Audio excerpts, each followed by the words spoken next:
Thank you very much. Thank you very, very much. Wow. And thank you, Dana. Thank you, Kid Rock, sometimes referred to as Bob. And thank you, Lee, right from the beginning. Thank you very much. What a talent. What a beautiful, beautiful soul. Thank you. Friends, delegates, and fellow citizens, I stand before you this evening with a message of confidence, strength, and hope.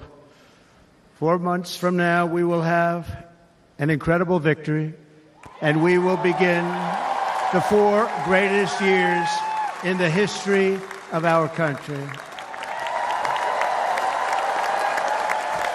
Together, we will launch a new era of safety, prosperity, and freedom for citizens of every race, religion, color, and creed.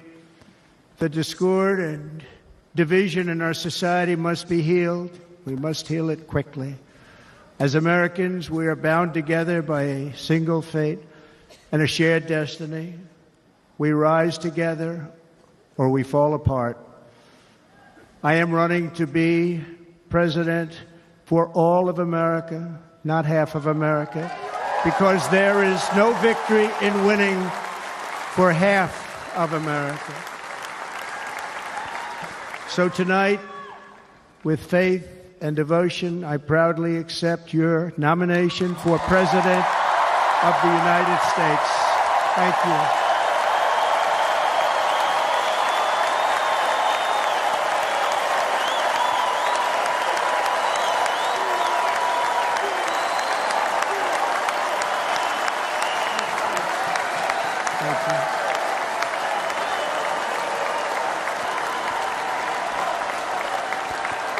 Thank you very much.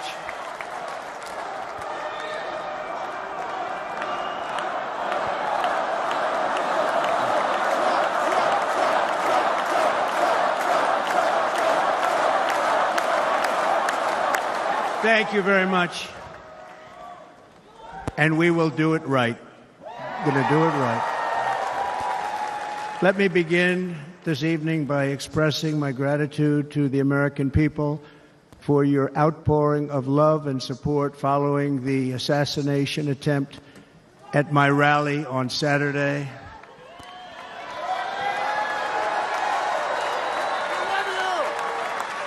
As you already know, the assassin's bullet came within a quarter of an inch of taking my life. So many people have asked me, what happened? Tell us what happened, please. And therefore, I will tell you exactly what happened, and you'll never hear it from me a second time because it's actually too painful to tell.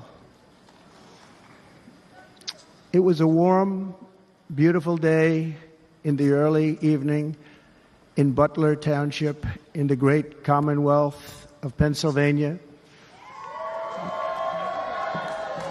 Music was loudly playing, and the campaign was doing really well. I went to the stage, and the crowd was cheering wildly. Everybody was happy. I began speaking very strongly, powerfully, and happily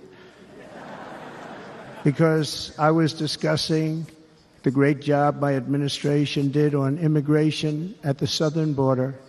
We were very proud of it.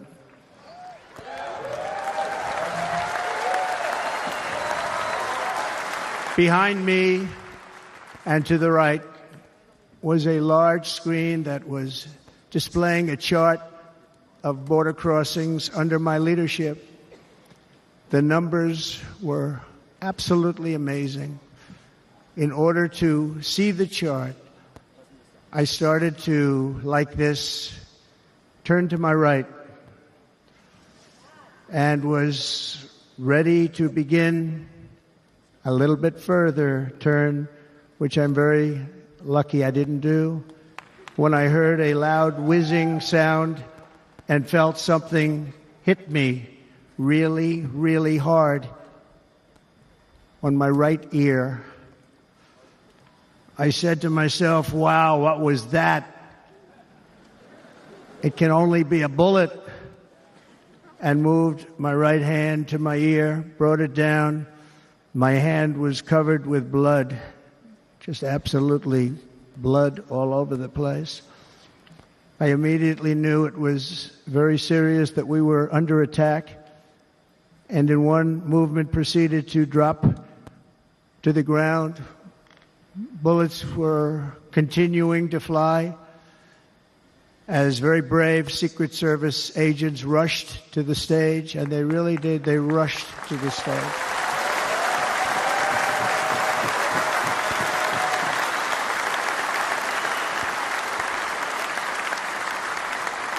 These are great people at great risk, I will tell you, and pounced on top of me so that I would be protected. There was blood pouring everywhere, and yet, in a certain way, I felt very safe because I had God on my side. I felt that.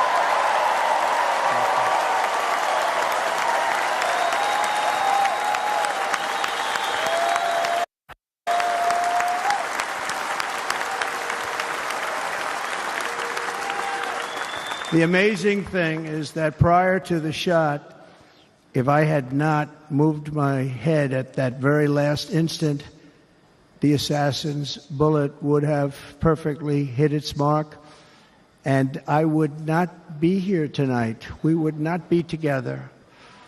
The most incredible aspect of what took place on that terrible evening in the fading sun was actually seen later.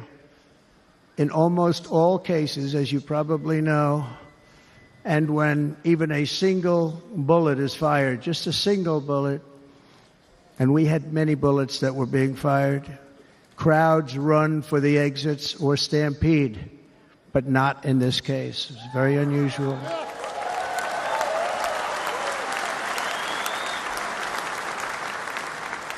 This massive crowd of tens of thousands of people stood by and didn't move an inch. In fact, many of them bravely but automatically stood up looking for where the sniper would be. They knew immediately it was a sniper, and then began pointing at him. You can see that if you look at the group behind me. That was just a small group compared to what was in front. Nobody ran, and by not stampeding, many lives were saved. But that isn't the reason that they didn't move. The reason is that they knew I was in very serious trouble. They saw it. They saw me go down. They saw the blood and thought, actually most did, that I was dead. They knew it was a shot to the head. They saw the blood. And there's an interesting statistic. The ears are the bloodiest part. If something happens with the ears, they bleed more than any other part of the body. For whatever reason, the doctors told me that. I said, why is there so much blood? He said, it's the ears. They bleed more. So we learned something, but they just, this beautiful crowd, they didn't want to leave me. They knew I was in trouble. They didn't want to leave me. And you can see that love written all over their faces. Incredible people. They're incredible people. Bullets were flying over us, yet I felt serene. But now the Secret Service agents were putting themselves in peril. They were in very dangerous territory. Bullets were flying right over them, missing them by a very small amount of inches.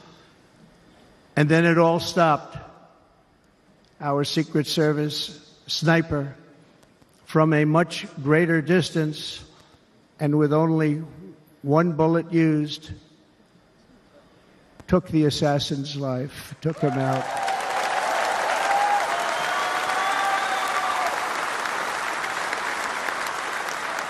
I'm not supposed to be here tonight. Not supposed to be here. Yeah.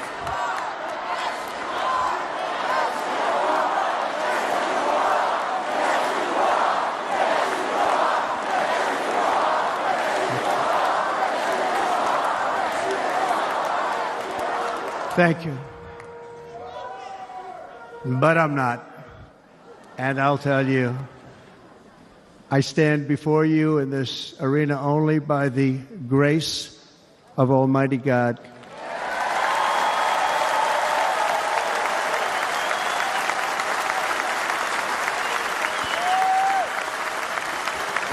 In watching the reports over the last few days, many people say it was a providential moment. Probably was. When I rose, surrounded by Secret Service, the crowd was confused because they thought I was dead, and there was great, great sorrow. I could see that on their faces as I looked out. They didn't know I was looking out. They thought it was over. But I could see it, and I wanted to do something to let them know I was okay. I raised my right arm, looked at the thousands and thousands of people that were breathlessly waiting, and started shouting, "Fight, fight, fight."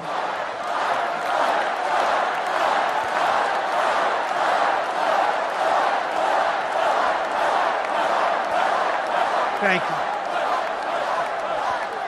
you. Once my clenched fist went up, and it was high into the air. You've all seen that. The crowd realized I was okay and roared with pride for our country like no crowd I have ever heard before. Never heard anything like it. For the rest of my life, I will be grateful for the love shown by that giant audience of patriots that stood bravely on that fateful evening in Pennsylvania. Tragically, the shooter claimed the life of one of our fellow Americans, Corey Comparator. Unbelievable person, everybody tells me. Unbelievable. And seriously wounded, two other great warriors. Spoke to them today. David Dutch and James Copenhaver. Two great people. I also spoke to all three families of these tremendous people. Our love and prayers are with them and always will be. We're never going to forget them. They came for a great rally. They were serious Trumpsters, I want to tell you. They were serious Trumpsters and still are. But Corey, unfortunately, we have to use the past tense. He was incredible. He was a highly respected former fire chief, respected by everybody. Was accompanied by his wife, Helen, incredible woman. I spoke to her today, devastated, and two precious daughters. He lost his life selflessly acting as a human shield to protect them from flying bullets. He went right over the top of them and was hit. What a fine man he was.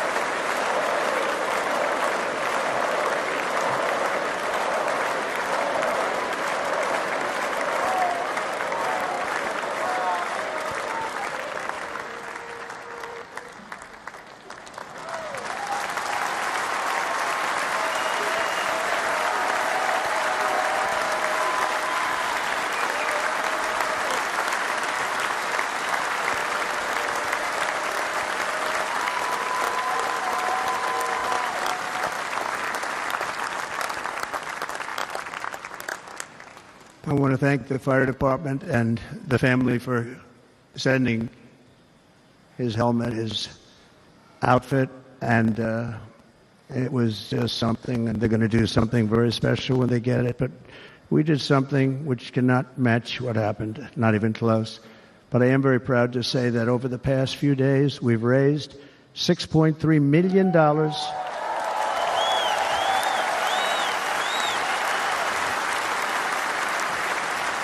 for the families of David, James, and Corey, including from a friend of mine just called up. He sent me a check right here. I just got it.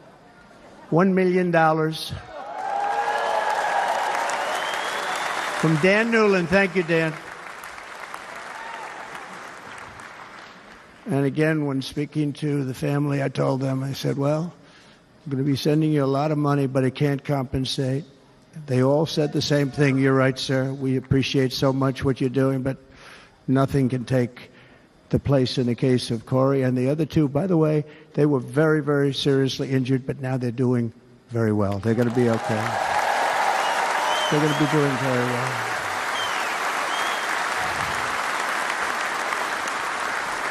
They're warriors. So now I ask that we observe a moment of silence in honor of our friend Corey.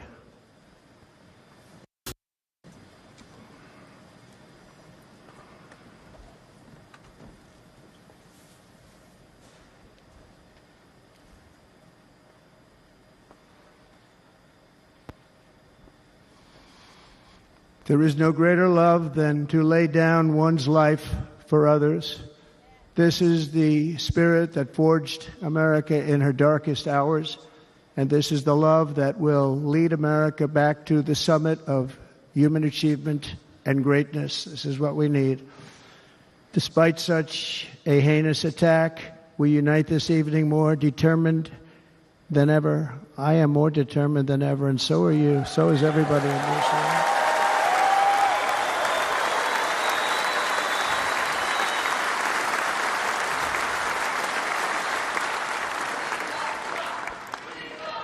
Thank you. Thank you very much.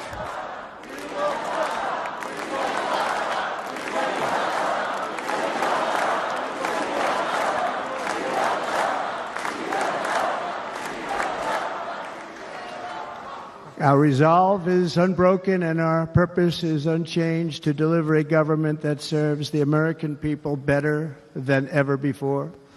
Nothing will stop me in this mission because our vision is righteous and our cause is pure. No matter what obstacle comes our way, we will not break, we will not bend, we will not back down, and I will never stop fighting for you, your family, and our magnificent country. Never.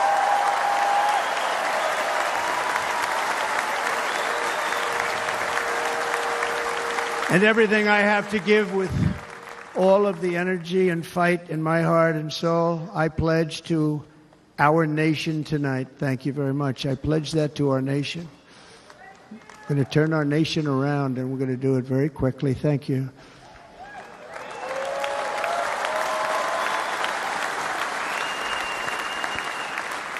This election should be about the issues facing our country and how to make America successful, safe, free, and great again.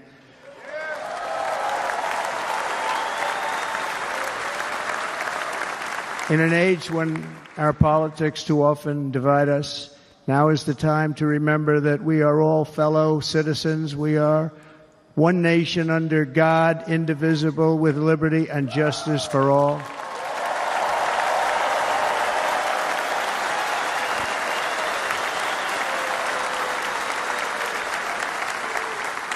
And we must not criminalize dissent or demonize political disagreement, which is what's been happening in our country lately at a level that nobody has ever seen before. In that spirit, the Democrat Party should immediately stop weaponizing the justice system and labeling their political opponent as an enemy of democracy. Especially since that is not true. In fact, I am the one saving democracy for the people of our country.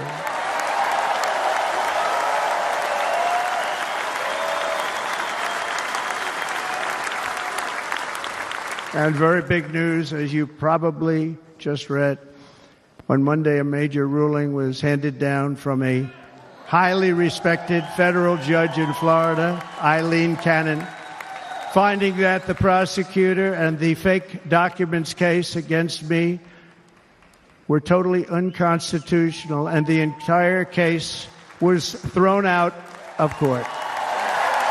With all of that publicity, thrown out of court. If Democrats want to unify our country, they should drop these partisan witch hunts, which I have been going through for approximately 8 years. And they should do that without delay and allow an election to proceed that is worthy of our people. We're going to win it anyway, but worthy of our people. On this journey, I am deeply honored to be joined by my amazing wife, Melania.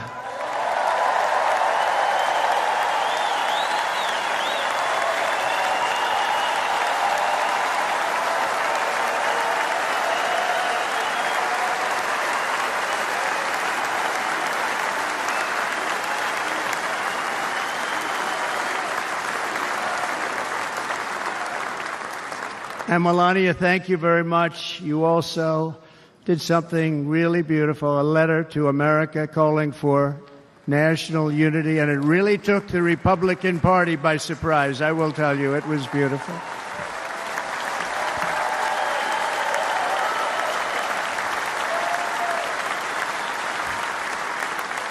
In fact, some very serious people said that we should take that letter and put it as part of the Republican platform. That would be an honor, wouldn't it?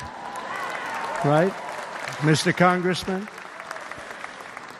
But it captivated so many, so I also want to thank my entire family for being here. Don, Kimberly, Ivanka and Jared, Eric and Lara, Tiffany and Michael, Barron. We love our Barron.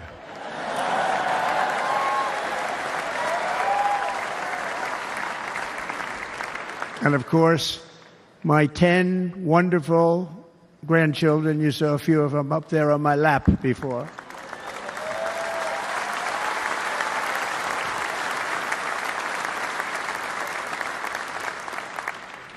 And how good was Dana? Was Dana good? I mean, was he good? He was on probably the only vacation he's had in about, maybe ever, because he works, but about 10 years with his wife, very far away. I won't tell you where, but very, very far away, beautiful place. And my people called, and he said, I won't be able to do it. This is many, many years. I promised my wife I can't do it. And they came in, they said, Dana won't be able to do it, because he was my first, second, and third choice. I said, well, that's too bad, but I understand he's away, and it's good. It's good for him. And that was it. About 30 minutes later, she came back in, sir, Dana just called, he's going to do it. And his wife, she said, you can't turn him down, you just can't do it, you have to go. That's a good wife.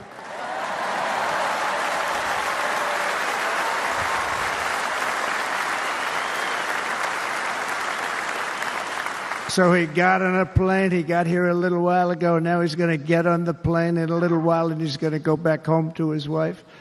But they're great, and I just want to thank her and him and their whole family, because that's not easy. And Kid Rock, same thing. Called, he said, I want to be a part of it. I want to be a part, because, Kid does his great song, Big, Big Monster song. I had no idea. He became a friend of mine over the last 10 years. And he's amazing. Everyone loves him. I didn't even know how big he was. He has rallies, 35, 40,000 people he gets every time he goes out. I think he's making so much money he doesn't know what the hell to do with it. You want to know? And then we have my other friend, and I've known him so long, and we took that song, and it was a big success, but we made that. I saw a chart of great songs to America. That was #1 on the chart recently, #1. So that's Lee Greenwood, a very special, beautiful person. He's a beautiful man. But they all wanted to be here. They called. And how about the Hulkster? How good was he? Is he up? Where is he? Boy, oh boy.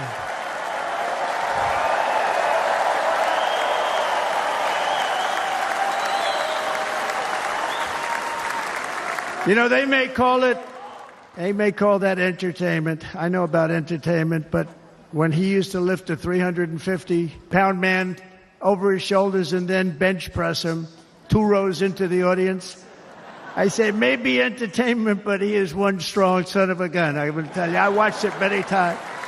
There aren't a lot of entertainers that can do that, right? You were fantastic. Thank you very much. Followed by Eric. What was that all about? Boy, that was good. I didn't want to really come up here.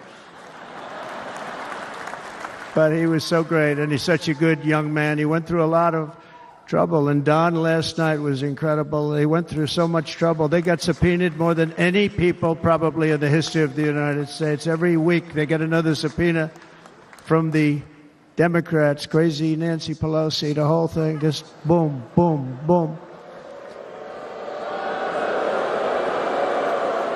They've got to stop that because they're destroying our country. We have to work on making America great again, not on beating people. And we won. We beat them in all. We beat them on the impeachments. We beat them on indictments. We beat them. But the time that you have to spend, if they would devote that genius to helping our country, we'd have a much stronger and better country.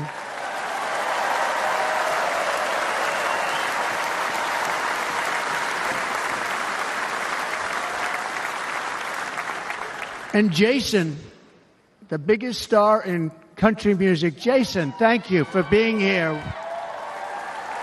Jason, thank you very much. Jason Aldean, he's good. I like his wife even better, by the way. She's here. Thank you, Jason. But I'm thrilled to have a new friend and partner fighting by my side. The next Vice President of the United States, the current Senator from Ohio, J.D. Vance, and his incredible wife, Usha.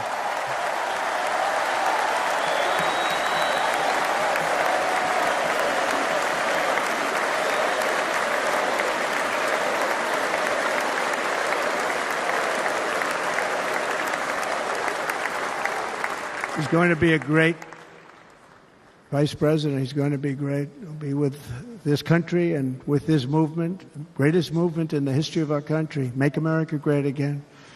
When they criticize it, they say, we're going to try and stop MAGA. I said, MAGA is Make America Great Again. What are you going to stop? There's nothing to stop. Then they say, oh, that's right. It's very tough to fight it. And all of the people that did try and fight it have failed. But he's going to be with us for a long time, and it was an honor to select him. Great, great student at Yale. His wife was a great student at Yale. They met at Yale. These are two smart people. So, J.D., you're going to be doing this for a long time. Enjoy the ride.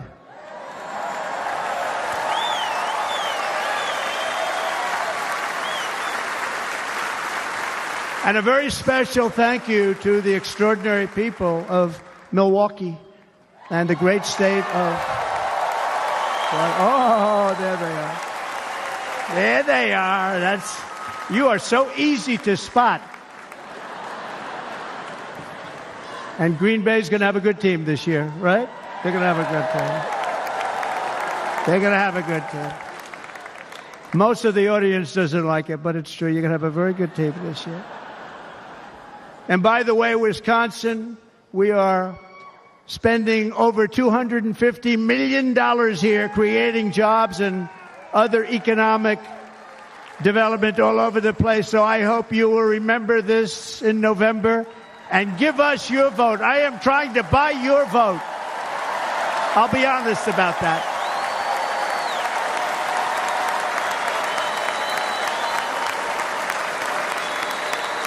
And I promise we will make Wisconsin great again. We're going to make it. Thank you, Mr. Governor. Thank you very much. Thank you. I'm here tonight to lay out a vision for the whole nation, to every citizen, whether you're a young or old man or woman, Democrat, Republican, or independent, black or white, Asian or Hispanic.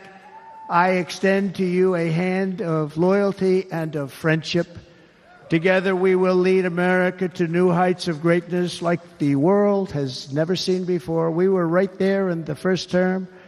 We got hit with COVID. We did a great job. Nobody knew what it was, but nobody's ever seen an economy pre-COVID. And then we handed over a stock market that was substantially higher than just prior to COVID. Coming in, did a great job. Never got credit for that. We got credit for the war and defeating ISIS and so many things, the great economy, the biggest tax cuts ever, the biggest regulation cuts ever, the creation of Space Force, the rebuilding of our military. We did so much.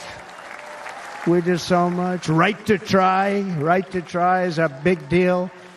We got right to try. They were trying to get that for 52 years.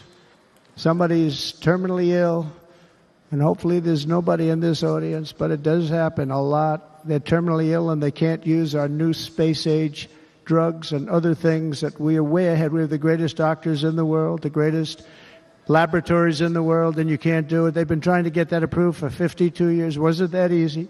The insurance companies didn't want to do it. They didn't want the risk. The labs didn't want to do it because if it didn't work, people are pretty far down the line toward death. They didn't want to do it. The doctors didn't want to have it on their records, so I got everybody into an office. 52 years they tried. Sounds simple, but it's not. And I got them to agree that somebody that needs it will, instead of going to Asia, Europe, or someplace, or if you have no money, going home and dying, just die. We got them to sign an agreement, agree to it, where they're not going to sue anybody. They're going to get all of this stuff. They're going to get it really fast. And what's happened is we're saving thousands and thousands of lives. It's incredible. Right to try. It's a great feeling. Under our leadership, the United States will be respected again. No nation will question our power. No enemy will doubt our might. Our borders will be totally secure. Our economy will soar. We will return law and order to our streets, patriotism to our schools, and importantly, we will restore peace, stability, and harmony all throughout the world. But to achieve this future, we must first rescue our nation from failed and even incompetent leadership. We have totally incompetent leadership. This will be the most important election in the history of our country. Under the current administration, we are indeed a nation in decline. We have an inflation crisis that is making life unaffordable, ravaging the incomes of working and low-income families, and crushing, just simply crushing our people like never before. They've never seen anything like it. We also have an illegal immigration crisis, and it's taking place right now as we sit here in this beautiful arena. It's a massive invasion at our southern border that has spread misery, crime, poverty, disease, and destruction to communities all across our land. Nobody's ever seen anything like it.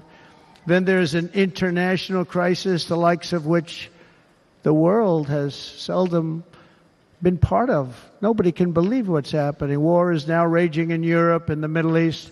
A growing specter of conflict hangs over Taiwan, Korea, the Philippines, and all of Asia. And our planet is teetering on the edge of World War III. And this will be a war like no other war because of weaponry. The weapons are no longer army tanks going back and forth shooting at each other. These weapons are obliteration. It's time for a change. This administration can't come close to solving the problems. We're dealing with very tough, very fierce people. They're fierce people. And we don't have fierce people. We have people that are a lot less than fierce, except when it comes to cheating on elections and a couple of other things. Then they're fierce. Then they're fierce. So tonight, I make this pledge to the great people of America. I will end the devastating inflation crisis immediately, bring down interest rates, and lower the cost of energy. We will drill, baby, drill.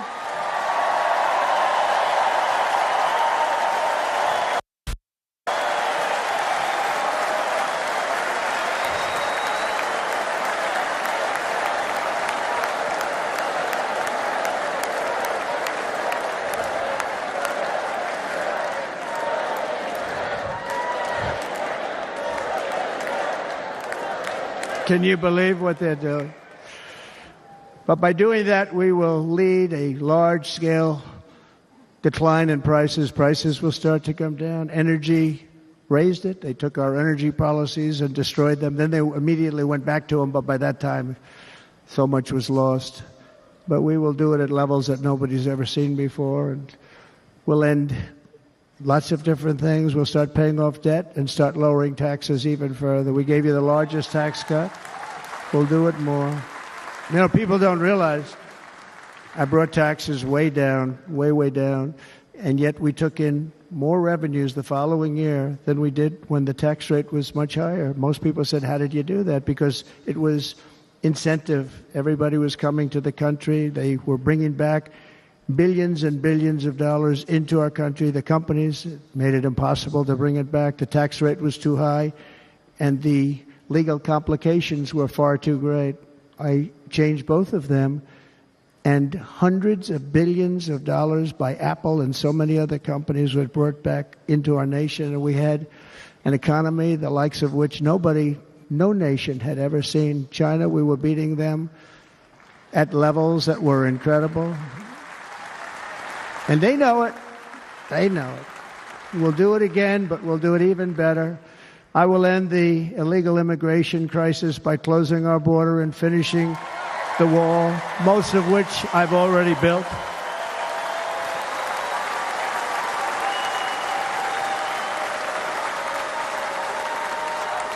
On the wall, we were dealing with a very difficult Congress, and I said, oh, that's okay, we won't go to Congress. I call it an invasion.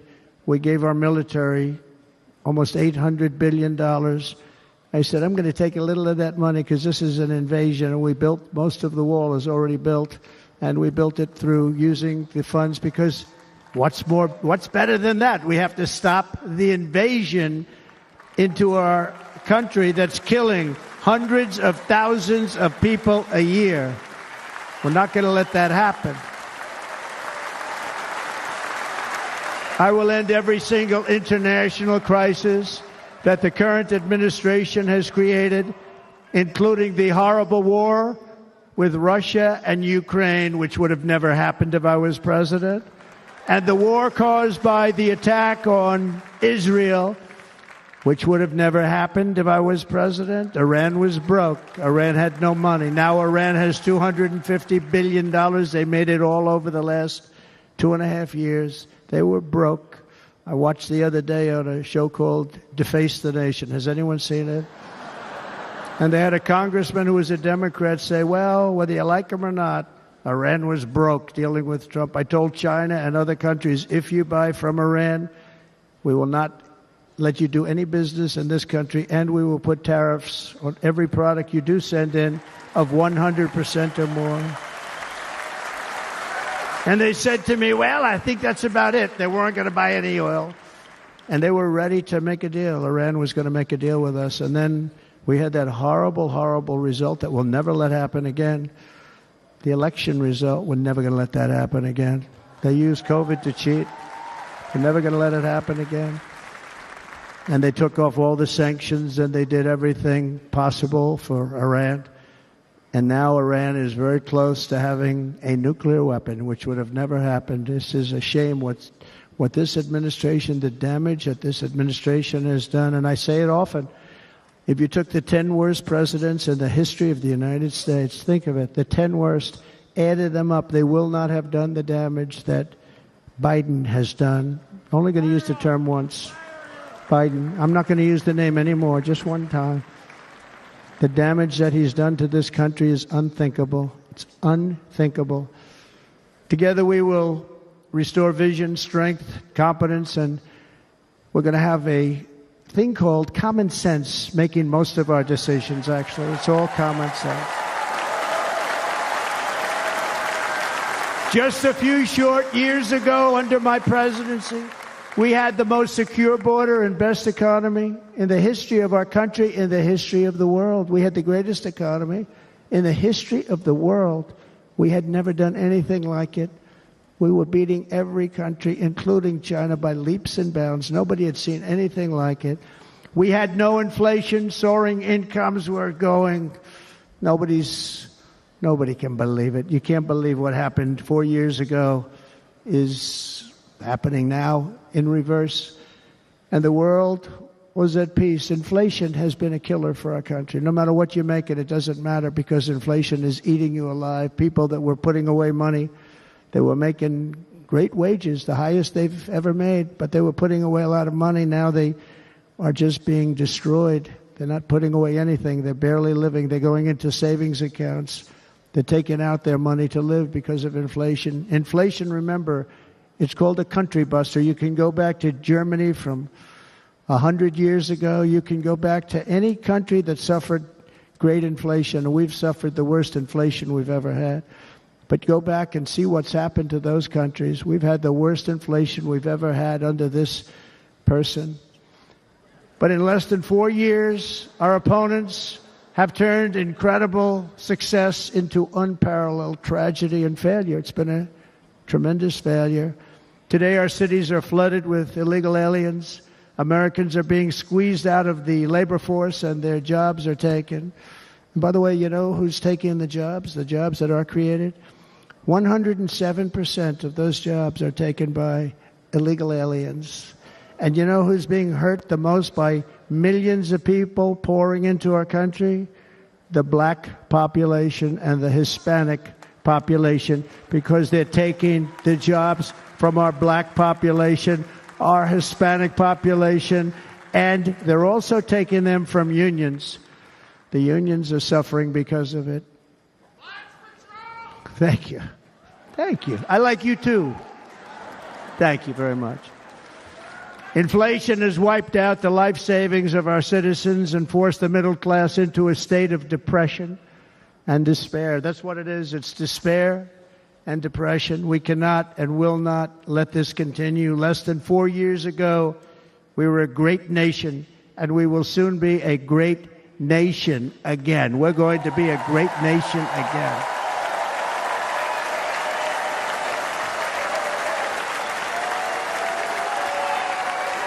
Thank you. With proper leadership, every disaster we are now enduring will be fixed, and it will be fixed very, very quickly. So tonight, whether you've supported me in the past or not, I hope you will support me in the future, because I will bring back the American dream. That's what we're going to do. You don't even hear about the American dream anymore. With great humility, I am asking you to be excited about the future of our country. Be excited. Be excited.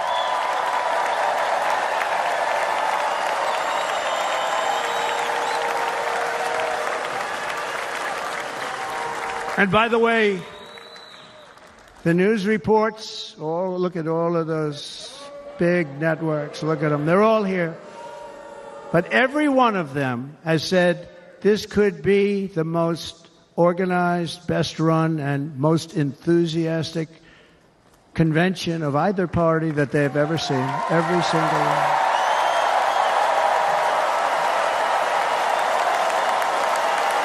And it's true. It's true. And there's love in the room. There's great love in the room.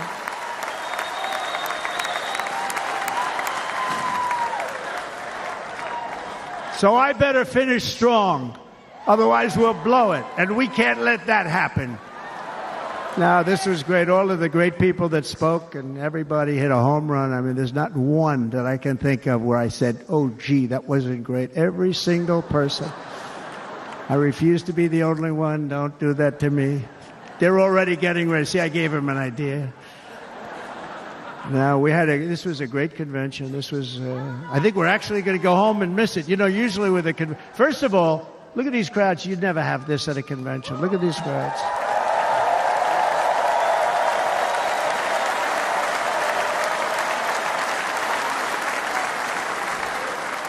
Love. It's about love. This week, the entire Republican Party has formally adopted an agenda for America's renewal, and you saw that agenda.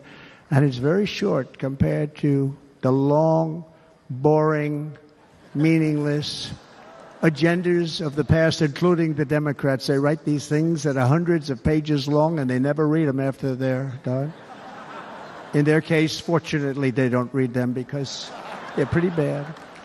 It's a series of bold promises that we will swiftly implement when you give us a Republican House And Mr. Speaker, thank you very much.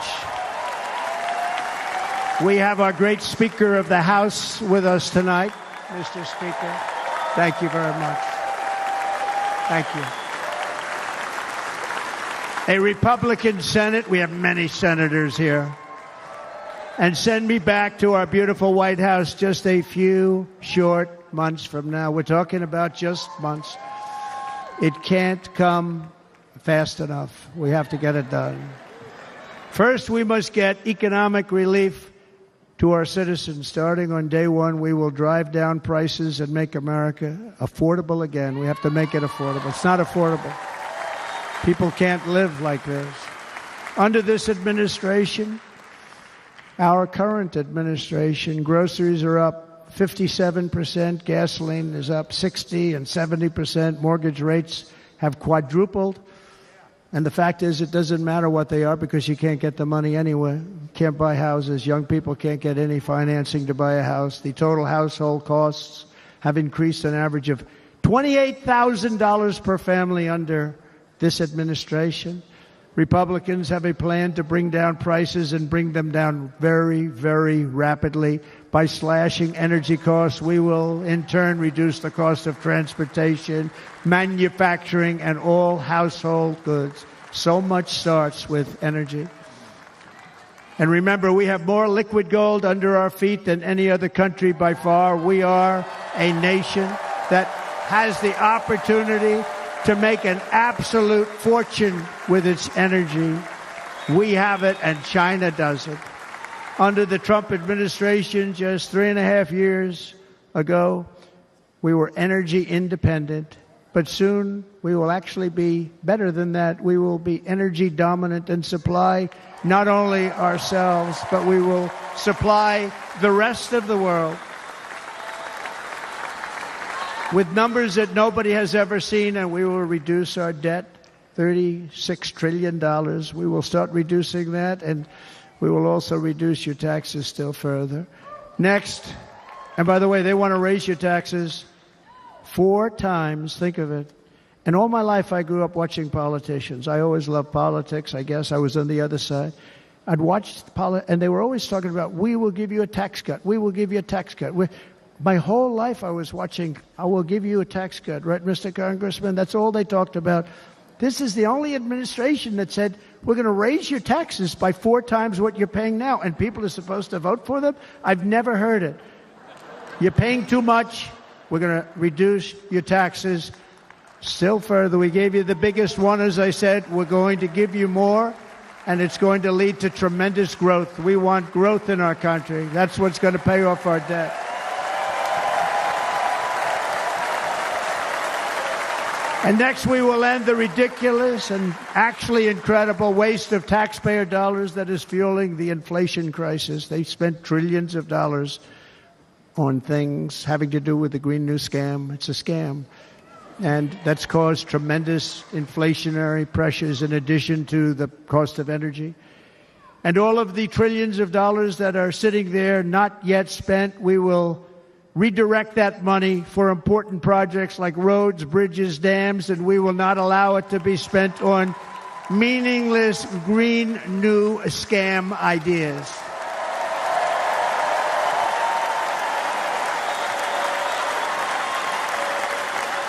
And I will end the electric vehicle mandate on day one.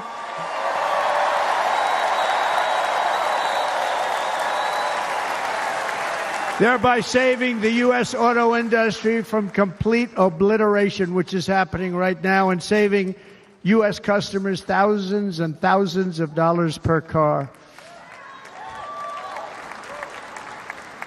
And right now, as we speak, large factories just started are being built across the border in Mexico. So with all the other things happening on our border, and they're being built by China to make cars and to sell them into our country. No tax, no anything. The United Auto Workers ought to be ashamed for allowing this to happen. And the leader of the United Auto Workers should be fired immediately. And every single auto worker, union and non-union, should be voting for Donald Trump, because we're going to bring back car manufacturing, and we're going to bring it back fast.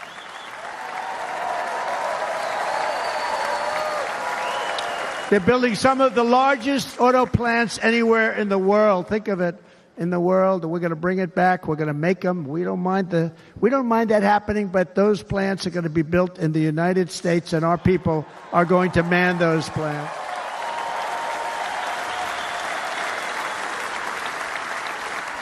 And if they don't agree with us, we'll put a tariff of approximately 100 to 200% on each car, and they will be unsellable in the United States. We have long been taken advantage of by other countries. And think of it, oftentimes these other countries are considered so-called allies. They've taken advantage of us for years. We lose jobs, we lose revenue, and they gain everything and wipe out our businesses, wipe out our people. I stopped it for 4 years. I stopped it, and we're really ready to make changes like nobody had seen before. And remember, USMCA, I got rid of NAFTA, the worst trade deal ever made, and replaced it with USMCA, which is, they say, the best trade deal ever made. Actually, probably the best trade deal was the deal I made with China, where they buy $50 billion worth of our product. They were buying nothing. They buy $50 billion worth. They had to. But I don't even talk about it because of COVID. I don't even mention it, frankly, because of what happened with the China virus.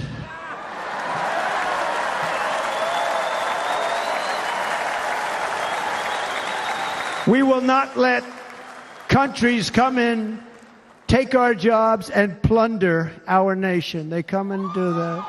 They plunder our nation. The way they will sell their product in America is to build it in America. Very simple. Build it in America and only in America.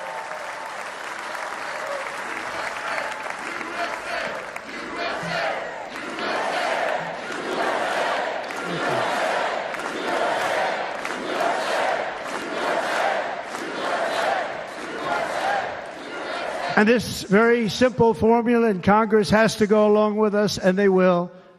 This very simple formula will create massive numbers of jobs. We will take over the auto industry again, and many, many, hundreds of thousands of jobs. We lost so many jobs over the years. If you go back 20, 25 years, they've stolen, going to China and Mexico, about 68% of our auto industry manufacturing jobs. We're going to get them all back. We're going to get them all back, every one of them. At the center of our plan for economic relief are massive tax cuts for workers that include something else that's turned out to be very popular, actually. Here it's very popular, in this building and all those hotels that I saw that are so nice. I'm staying in a nice one. It's called no tax on tips. No tax on tips. No tax on tips.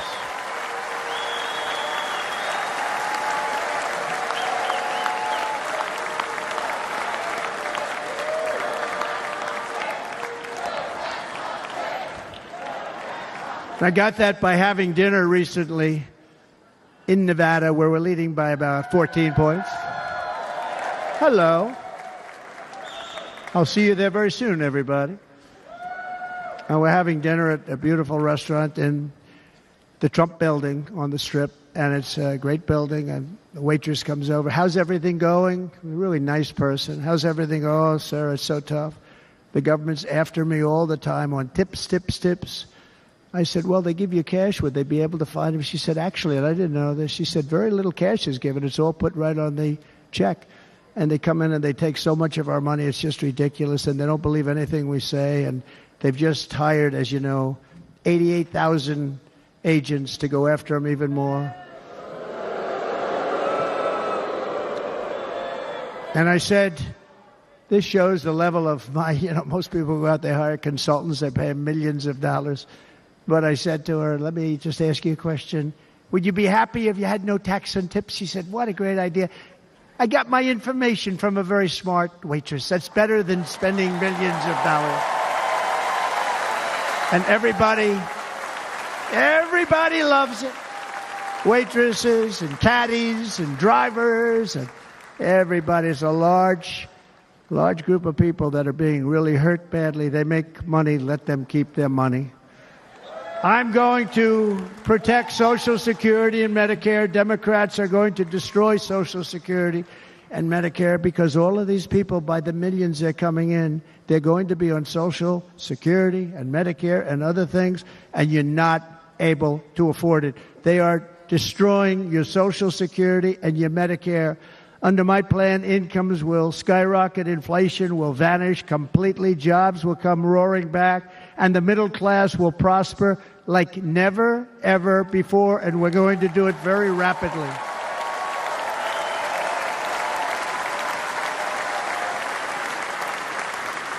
But no hope or dream we have for America can succeed unless we stop the illegal immigrant invasion, the worst that's ever been seen anywhere in the world. There's never been an invasion like this anywhere. Third world countries would fight with sticks and stones not to let this happen.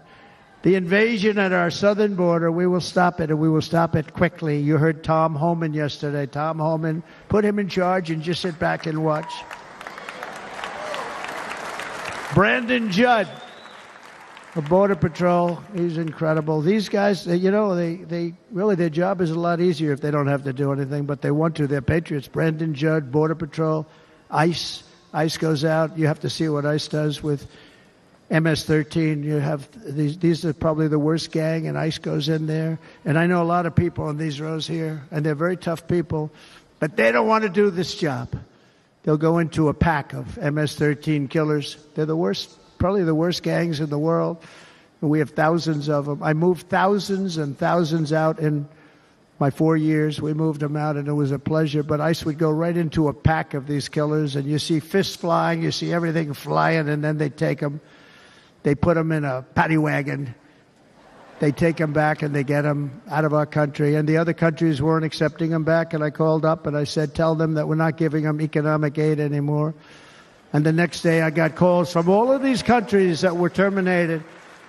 Billions of dollars we spend on economic aid to countries that does us, frankly, no good. And the next day, I was called by everybody. I couldn't take all the calls. Sir, what's the problem? I said, you won't take your killers back that you sent in caravans into America. You won't take them back. Well, sir, if you'd like us to, we would give very serious consideration to doing that. And within 24 hours, they were being taken back. For years and years, when I first came in, they said President Obama tried to get him to go back, and they wouldn't accept him. They'd put planes on the runway so you couldn't leave the plane. They'd close the road so you couldn't take the buses. They'd all have to turn back. As soon as I said no more economic aid of any kind to any country that does that, they called back and they said, sir, it would be our great honor to take MS-13. We love them very much. We love them very much, sir. We'll take them back. At the heart of the Republican platform is our pledge to end this border nightmare and fully restore the sacred and sovereign borders of the United States of America, and we're going to do that on day one.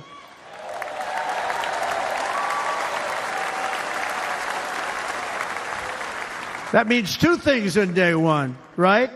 Drill, baby, drill, and close our borders.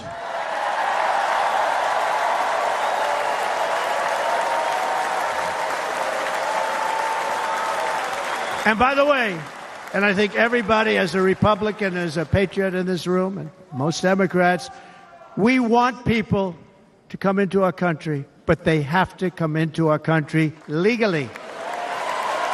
Legally. Less than 4 years ago, I handed this administration the strongest border in American history. But you can see on the chart that saved my life, that was the chart that saved my life. I said, look it, I'm so proud of it. I think it's one of the greatest, it was done by the Border Patrol, one of the greatest charts I've ever seen. It showed everything just like that. You know the chart. Oh, there it is. That's pretty good. Wow. Last time I put up that chart, I never really got to look at it. But without that chart, I would not be here today.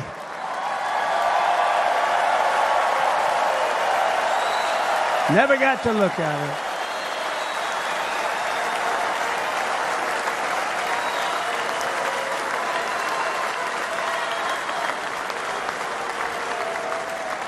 I said, you got to see this chart. I was so proud of it. And by the time I got to there, I never got to see it that day. But I'm seeing it now, and I was very proud. If you look at the arrow on the bottom, that's the lowest level, the one on the bottom, heavy red arrow.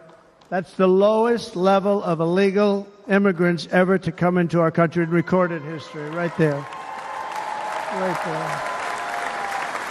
And that was my last week in office. And then you see what happened after I left. Look at the rest. And if you go out a little bit further, it's getting to be a little bit old, but I love it anyway, right? But you can go much higher with those numbers. Look what happened right after that. The invasion began. We had the opposite. We stopped the invasion. But the invasion that we stopped was peanuts by comparison to what happened after I left. Look at what happened after I left. They took over our country. We ended all catch and release. We shut down asylum fraud. We stopped human trafficking and forged historic agreements to keep illegal aliens on foreign soil. We want them to stay on their soil. Under the Trump administration, if you came in illegally, you were apprehended immediately and you were deported. You went right back. The current administration terminated every single one of those great Trump policies that I put in place to seal the border. I wanted a sealed border. Again, come in, but come in legally. You know how unfair it is? So many people, hundreds of thousands of people, have been working for years to come into our country. And now they see these people pour into our country at levels that are unprecedented. It's so unfair. And we're not going to do it. We're not going to stand for it. They suspended wall construction, ended remain in Mexico. We had a policy, remain in Mexico. You think that was easy to get from the Mexican government? But I said, you must give it to us. If you don't give it to us, there will be repercussions. And they gave it to us. But not easy. Canceled our Safe Third agreements.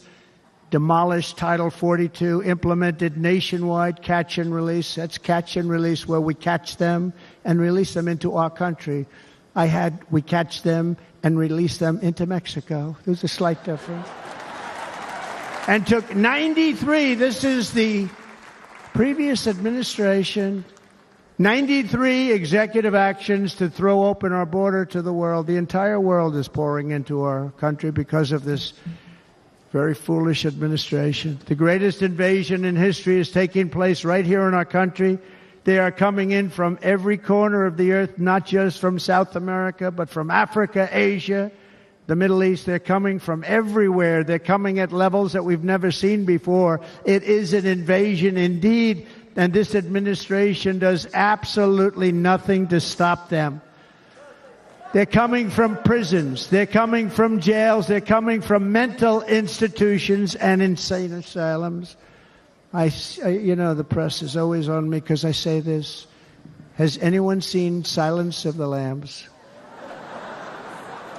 The late, great Hannibal Lecter. He'd love to have you for dinner. That's insane asylums. They're emptying out their insane asylums. And terrorists are coming in at numbers that we've never seen before. Bad things are going to happen. Meanwhile, our crime rate is going up while crime statistics all over the world are going down because they're taking their criminals and they're putting them into our country. A certain country, and I happen to like the president of that country very much, but he's been getting great publicity because he's a wonderful shepherd of the country. He says how well the country's doing because their crime rate is down. And he said he's training all of these rough people. They're rough. He's training them. And I've been reading about this for 2 years. I think, oh, that's wonderful. Let's take a look at it. But then I realized he's not training them. He's sending all of his criminals, his drug dealers, his people that are in jails. He's sending them all to the United States. And he's different in that he doesn't say that. He's trying to convince everybody what a wonderful job he does in running the country. Well, he doesn't do a wonderful job. And by the way, if I ran one of the countries, many countries from all over, I would be worse than any of them. I would have had the place totally emptied out already.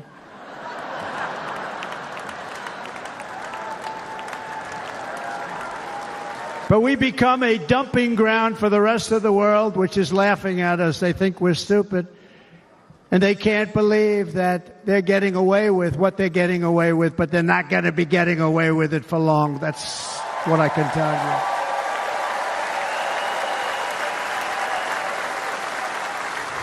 you. In Venezuela, Caracas, high crime.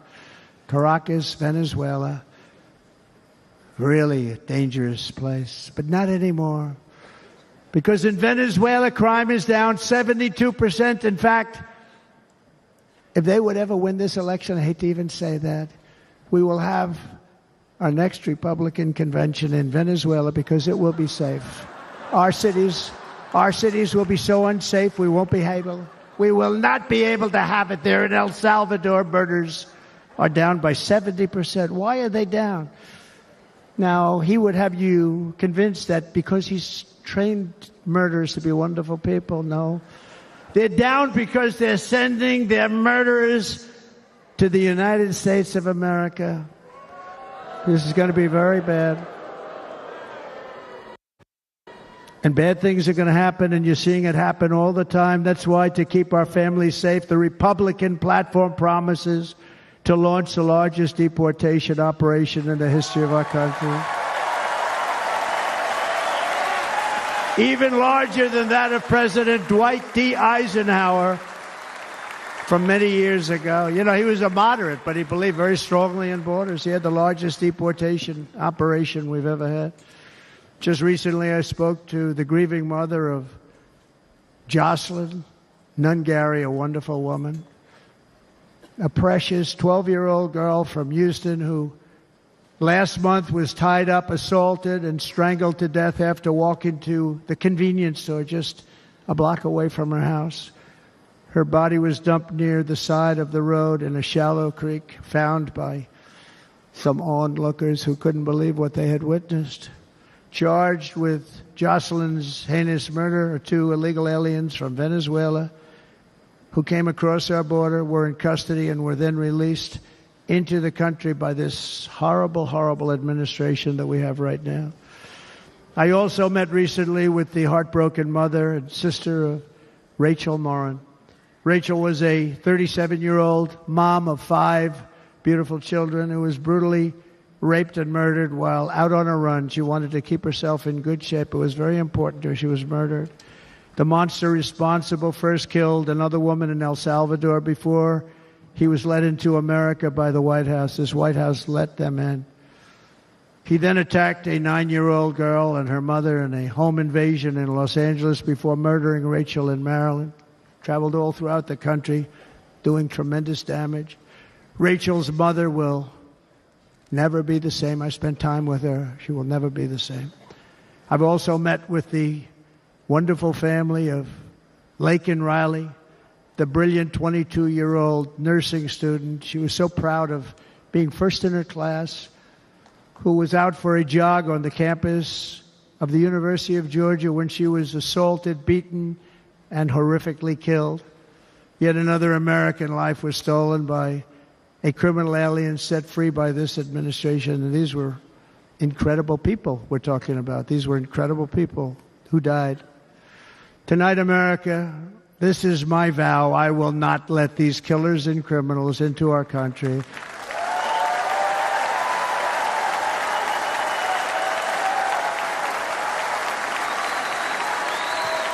I will keep our sons and daughters safe. As we bring security to our streets, we will help bring stability to the world. I was the first president in modern times to start no new wars. You know, we were the toughest. We were the most respected. And you saw this. Hungry, strong country, run by a very powerful, tough leader. He's a tough guy. Press doesn't like him because he's tough. And he came out recently. They were asking him at an interview, the whole world is exploding. What's happening? What's going on? Viktor Orban, Prime Minister of Hungary, very tough man. He said, I don't want people coming into my country and blowing up our shopping centers and killing people. But they said to him, tell us what's going wrong, what's happening, what is it? He said, there's only one way you're going to solve it. You got to bring President Trump back to the United States because he kept everybody at bay. He used a word I wouldn't use because I can't use that word, because you'd say it was braggadocious. The press would say he was a braggart. I'm not a braggart. But Viktor Orban said it.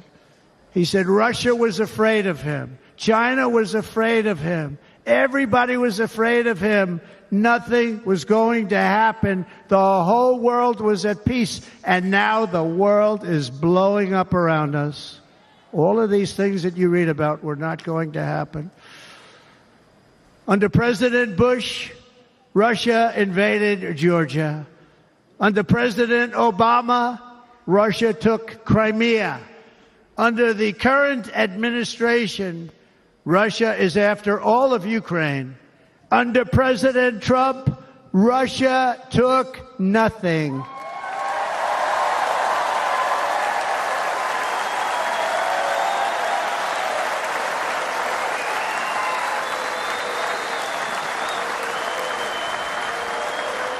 We defeated 100% of ISIS in Syria and Iraq, something that was said to take 5 years, sir. It'll take 5 years, sir. We did it in a matter of a couple of months. We have a great military. Our military is not woke. It's just some of the fools on top that are woke.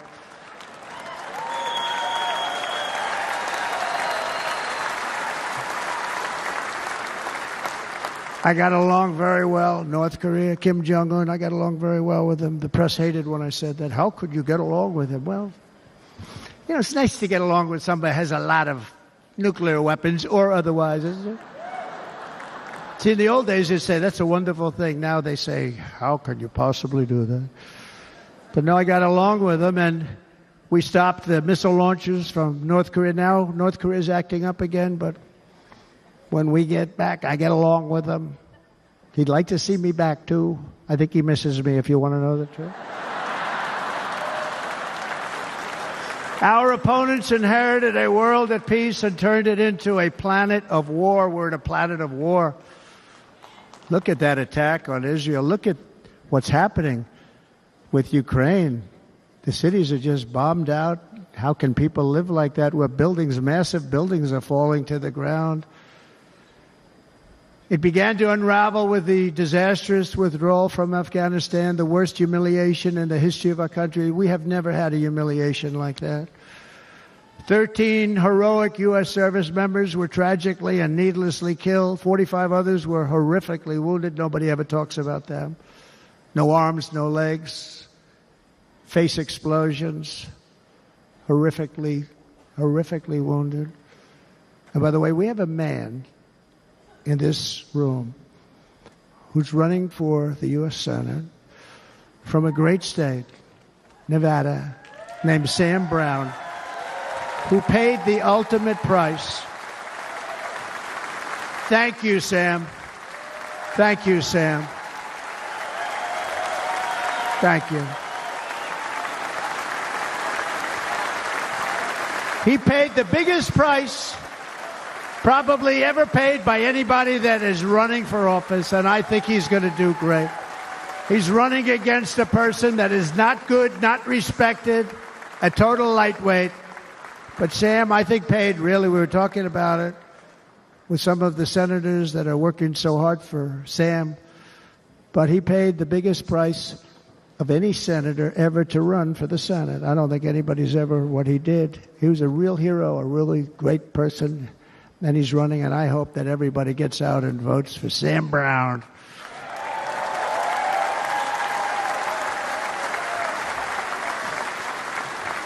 And we also left behind $85 billion worth of military equipment, along with many American citizens were left behind. Many, many American citizens, emboldened by that disaster. Russia invaded Ukraine. They saw this group of people that were incompetent. We took the soldiers out first. No, we're going to take the soldiers out second. If they would have followed my plan, we had a great plan. But the plan only kicked in if they did everything perfectly. And they weren't doing things perfectly, so we said it doesn't kick in. You know, 18 months in Afghanistan, we didn't have one, so they were killing them left and right, snipers. And I spoke to the head of the Taliban. You've heard this story. Abdul, still there, still the head of the Taliban. The press got on me. Why would you speak to him? I said, because that's where the killing is. I don't have to speak to somebody that has nothing to do with it. And I told him, don't ever do that. Don't ever do that again. Don't ever, ever do that again. You've got to stop. Because during the Obama administration, many great people and soldiers, but a lot of soldiers were being killed from long distance. I said, if you keep doing that, you're going to be hit harder than anybody's ever been hit by a country before.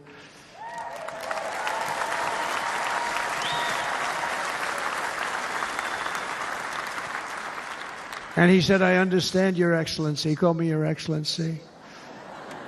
I wonder if he calls the other guy Your Excellency. I doubt it. The other guy gave him everything. I mean, what kind of a deal was that? He walked out, gave him everything. Do you know that right now Afghanistan is one of the largest sellers of weapons in the world? They're selling the brand new, beautiful weapons that we gave them. But think of it. He actually said to me, but why do you show me a picture of my home? I said, you'll have to ask your people or one of your wives. But he could figure it out. And for 18 months, we had not one attack on an American soldier by the Taliban. 18 months.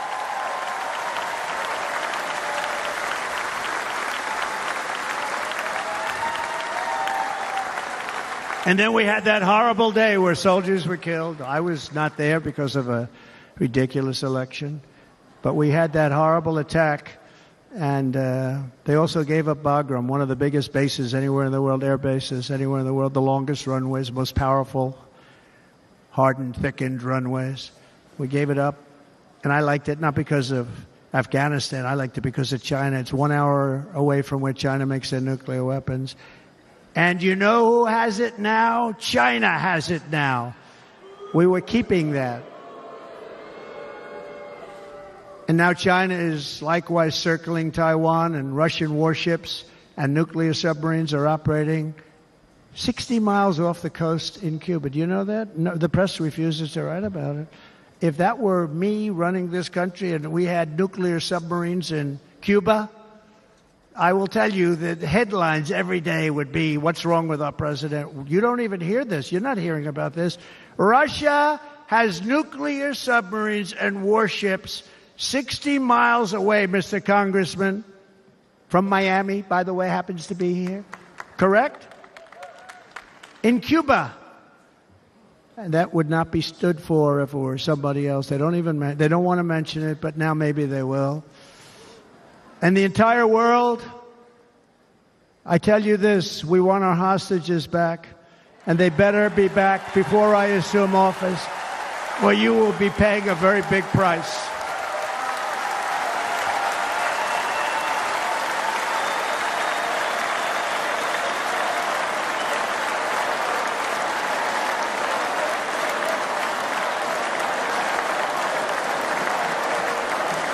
With our victory in November, the years of war, weakness, and chaos will be over. I don't have wars. I had no wars other than ISIS, which I defeated, but that was a war that was started. We had no wars. I could stop wars with a telephone call.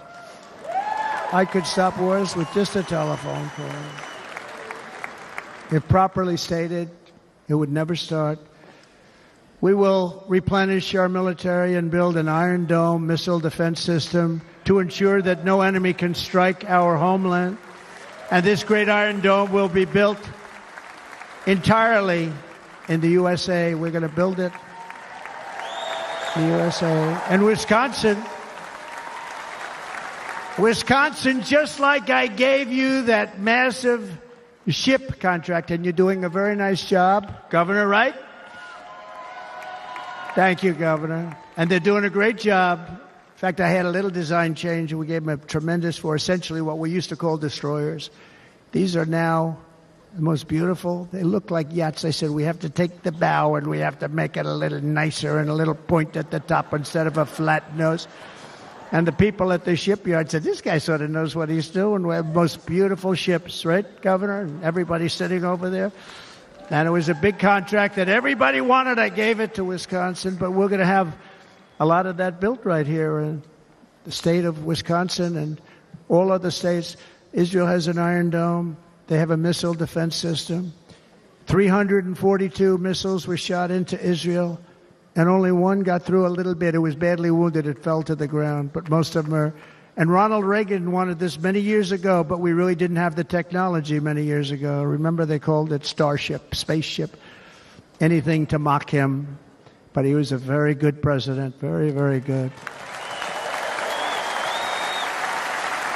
But now we have unbelievable technology. And why should other countries have this and we don't? No, we're going to build an Iron Dome over our country, and we're going to be sure that nothing can come and harm our people. And again, from an economic development standpoint, we're going to make it all right here. No more sending it out to other countries in order to help. It's America first. America first. We will unleash the power of American innovation. And as we do, we will soon be on the verge of finding the cures to cancer, Alzheimer's disease, and many other diseases. We're going to get to the bottom of it. You remember this gentleman that I don't want to mention other than one time I had to, because when you say the 10 worst, I had to do it. I didn't want anybody to be confused. But this man said, we're going to find a cure to cancer. Nothing happened. We're going to get to the cure for cancer and Alzheimer's and so many other things. We're so close to doing something great. But we need a leader that will let it be done. We will not have men playing in women's sports. That will end immediately.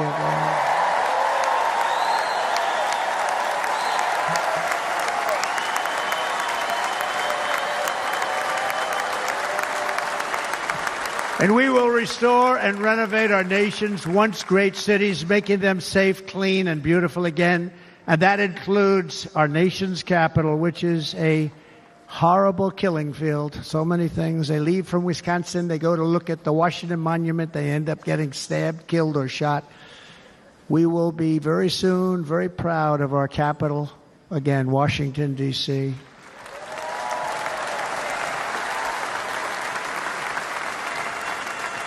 America is on the cusp of a new golden age, but we will have the courage to seize it. We're going to take it. We're going to make it a current. We're going to bring this into a golden age like never seen before. Remember this, China wants to do it. Japan wants to do it. All of these countries want to do it. We have to produce massive amounts of energy if we're going to produce the new. If you look at some of the things that have been done and some of the things that we're going to do, but AI needs literally twice the electricity that's available now in our country. Can you imagine?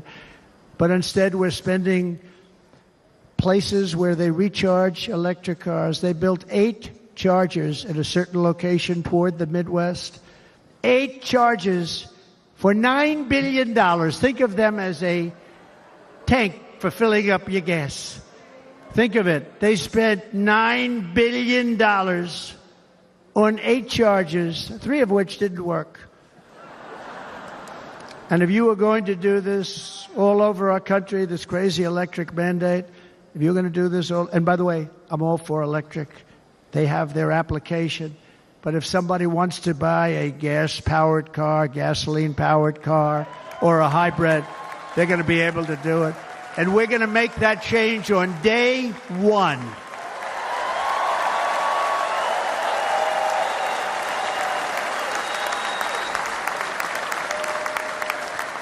So to conclude, just a few short days ago, my journey with you nearly ended. We know that. And yet, here we are tonight, all gathered together, talking about the future, promise, and a total renewal of a thing we love very much. It's called America. We live in a world of miracles. None of us knows God's plan or where life's adventure will take us. I want to thank Franklin Graham for being here tonight. He's an outstanding man. He wrote me a note recently. I have a lot of respect for him. Sir, I love your storytelling. I think it's great in front of these big rallies. But, sir, please do me one favor. It won't make any difference. Please don't use any foul language. I was a little embarrassed. He said, it won't make any difference. Actually, it does. The story's not quite as good, but I've been very good. The story is not quite as good, to be honest. I've got to have a little talk with Franklin, but he was great. He's a great gentleman. His father was so incredible, Billy Graham. My father used to love taking me to see Billy Graham. My father would take me to see Billy Graham at Yankee Stadium. He had the biggest rallies you've ever seen. He was a good rally guy, too. But he'd get up, and he was a fantastic guy. My father loved Billy Graham. But I love Franklin Graham. I think Franklin's been fantastic, and I'm working so hard to adhere to his note to me. I'm working hard on it, Franklin. But if the events of last Saturday make anything clear, it is that every single moment we have on earth is a gift from God.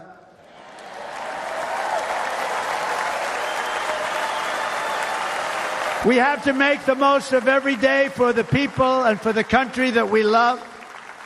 The attacker in Pennsylvania wanted to stop our movement, but the truth is the movement has never been about me. It has always been about you. It's your movement. It's the biggest movement in the history of our country by far. Can't be stopped. It can't be stopped. It has always been about the hardworking, patriotic citizens of America. For too long, our nation has settled for too little. We settled for too little. We've given everything to other nations, to other people. You have been told to lower your expectations and to accept less for your families. I am here tonight with the opposite message. Your expectations are not big enough. They're not big enough. It is time to start expecting and demanding the best leadership in the world, leadership that is bold, dynamic, relentless, and fearless. We can do that. We are Americans. Ambition is our heritage. Greatness is our birthright. But as long as our energies are spent fighting each other, our destiny will remain out of reach, and that's not acceptable. We must instead take that energy and use it to realize our country's true potential and write our own thrilling chapter of the American story. We can do it together. We will unite. We are going to come together, and success will bring us together.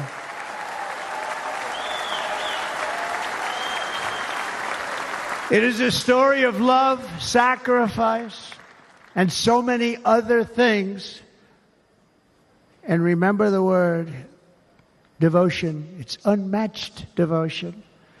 Our American ancestors crossed the Delaware, survived the icy winter at Valley Forge, and defeated a mighty empire to establish our cherished republic. They fought so hard, they lost so many. They pushed thousands and thousands of miles across a dangerous frontier, taming the wilderness to build a life and a magnificent home for their family. They packed their families into covered wagons, trekked across hazardous trails, scaled towering mountains, and braved rivers and rapids to stake their claim on the wide open, new, and very beautiful frontier. When our way of life was threatened, American patriots marched onto the battlefield, raced into enemy strongholds, and stared down death and stared down those enemies to keep alive the flame of freedom. At Yorktown, Gettysburg, and Midway, they joined the roll call of immortal heroes. So many heroes, so many great, great people. And we have to cherish those people. We can't forget those people. We have to cherish those people.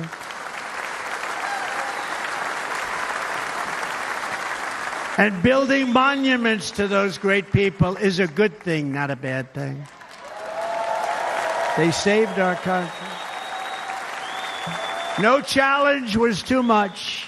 No hardship was too great. No enemy was too fierce. Together these patriots soldiered on and endured, and they prevailed because they had faith in each other, faith in their country, and above all, they had faith in their God.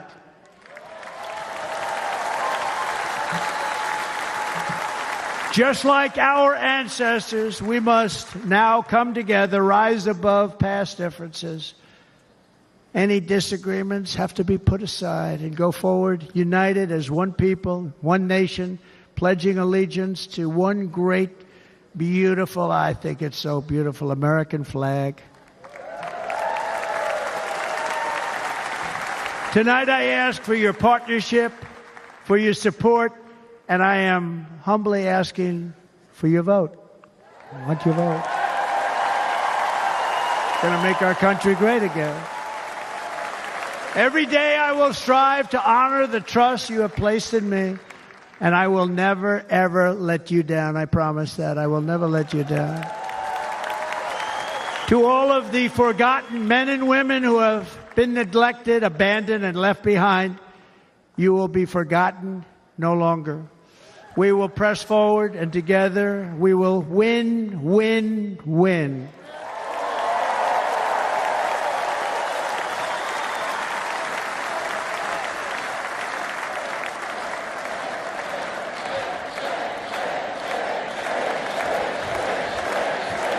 Win, win, win, win, win, win.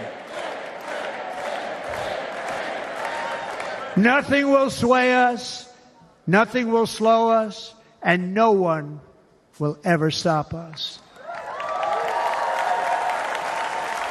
No matter what dangers come our way, no matter what obstacles lie in our path, we will keep striving toward our shared and glorious destiny, and we will not fail. We will not fail.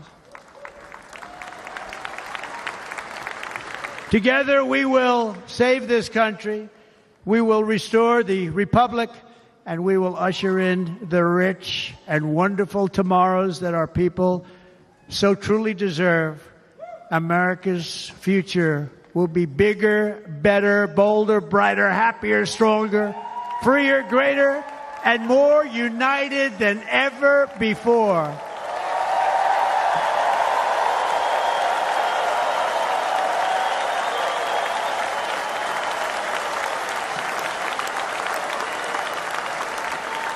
And quite simply put, we will very quickly make America great again. Thank you very much. Thank you very much, Wisconsin. God bless you. God bless you, Wisconsin, and God bless the United States of America, our great country. Thank you very much, everybody. Thank you.